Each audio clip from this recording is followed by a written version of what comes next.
साथ असाथ संकलन से अंचित की एक कविता। पहला कवि जमीन तोड़कर बाहर निकला। वो दूसरी दुनिया थी, कोई और डिमेंशन, इधर से अलग।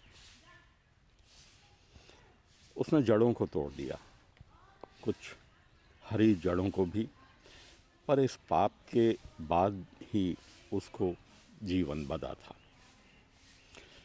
उसने कुछ जड़ों को तोड़ दिया, कुछ हरी जड़ों को भी, पर इस पाप के बाद ही उसको जीवन बदा था।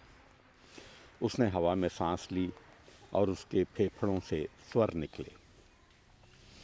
उसने दृष्टि पाई और उसको देखने से ही जगत पैदा हुआ।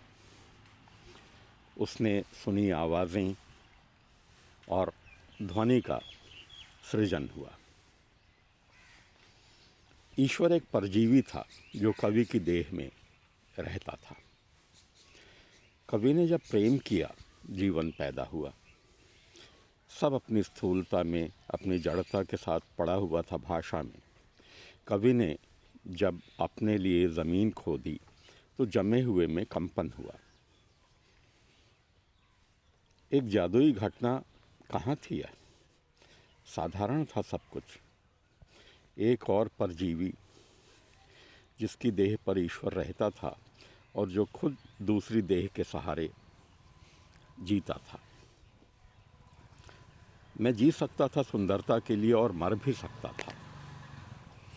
मैं जी सकता था सुंदरता के लिए और मर भी सकता था। सपना देखता था कि तुम्हारी बाहें मुझसे लिपट गई हैं और तुम्हारा टूटा हुआ नाखून चुभ गया है मेरे कंधे से। हम जो करते हैं घावों के लिए करते हैं, घाव जो हृदय बेध देते हैं और जिनके भर जाने के बाद भी उनके दाग हमारी आत्मा पर जमे रहते हैं।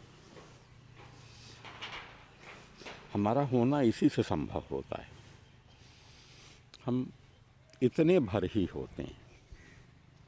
हम जो करते हैं घावों के लिए करते हैं, घाव जो हृदय बेध देते हैं और जिनके भर जाने के बाद भी उनके दाग हमारी आत्मा पर जमे रहते हैं। हमारा होना इसी से संभव होता है। हम इतने भर ही होते हैं।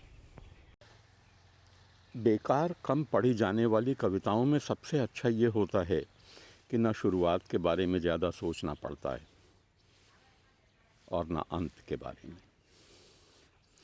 जिंदगी में भी ऐसा ही कुछ है शायद। आप याद करते हैं, आप सीखते हैं, आप सहेजते हैं, आप भूल जाते हैं और आप फिर, ऐसा लोग कहते हैं, पक्का पता नहीं, सब याद करते हैं। ज़िंदगी में भी ऐसा ही होता है कुछ शायद। आप याद करते हैं, आप सीखते हैं, आप सहेजते हैं, आप भूल जाते हैं और आप फिर, ऐसा लोग कहते हैं, पक्का पता नहीं, सब याद करते हैं। ज़िंदगी माने याद करना, भूल जाना, फिर याद करना। ज़िंदगी माने याद करना, भूल जाना, फिर याद करना। बहुत कुछ होता है भाग दौड़ में। बर्फ़ की सिल्लियों से घिरा हुआ शरीर शायद सबसे ठंडी चीज़ है और बगल में बैठकर रोते हुए आदमी के आंसू सबसे गर्म।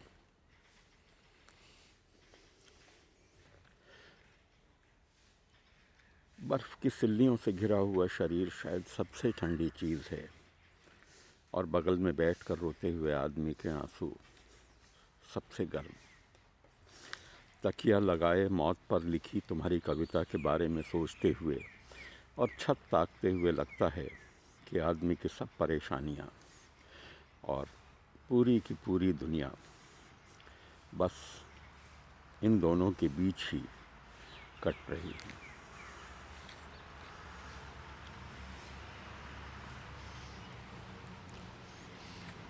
अंचित की ये कविता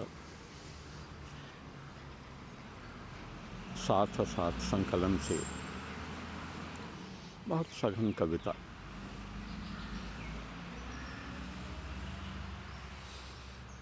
और ये कविता पढ़ के आप बहुत देर तक चुपचाप खड़े रहते हैं, शून्य में ताकते रहते हैं।